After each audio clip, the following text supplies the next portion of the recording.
interesting that South Africa and all sovereigns actually pay for credit ratings to review their credit rating and make sure that they are synonymous with what the world standards are. He downgraded the growth outlook. So this year we've got 2.5% growth. Next year we've got 3% growth. And they're looking at 2015. He's talking about 4.1% growth, which is a far cry from the 7% growth needed to try and bring down that 25% unemployment rate in South Africa. So there's a lot of issues that are at stake here, but very optimistic Pravin Gordhan. Of course, ENCA spoke to him a little earlier, and he was coming out and saying that we've got to look at things optimistically, and a lot of things are going to be done correctly.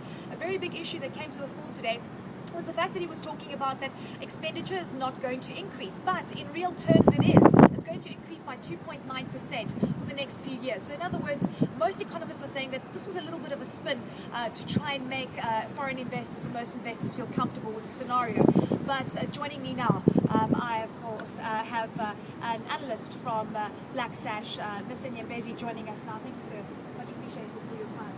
From a policy perspective, many say that the finance minister can't actually change what is going on just with money. You've got to actually see buy-in from government. You've got to see policy changes. Industrial policy is one of them. Do you think that enough is being done in this regard? I think that more could be done, especially because we just had the introduction of the National Development Plan, which looks at Vision 2030.